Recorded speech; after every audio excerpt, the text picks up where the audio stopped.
આસામના ગુવાહાટીમાં હૃદય કંપાવી દેતી એક એવી ઘટના સામે આવી છે જે સાંભળીને કોઈ પણ પાષાણ હૃદયના માનવીની આંખો ભીની થઈ જાય। શહેરના દિસપુર પોલીસ સ્ટેશન વિસ્તારમાં એક નરાધમ એમ્પ્લોયર અમરીન અખ્તર લશ્કરે માસૂમિયતની તમામ હદ વટાવી દીધી હતી।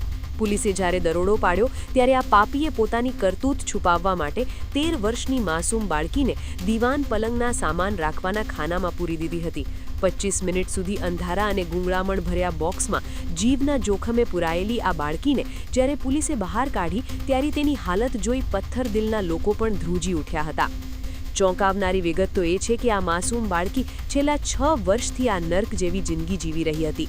માત્ર 7 વર્ષની ઉંમરે જ્યારે બાળકો રમતા હોય ત્યારથી તેને બળજબરીથી ઘરકામમાં જોતરી દેવામાં આવી હતી।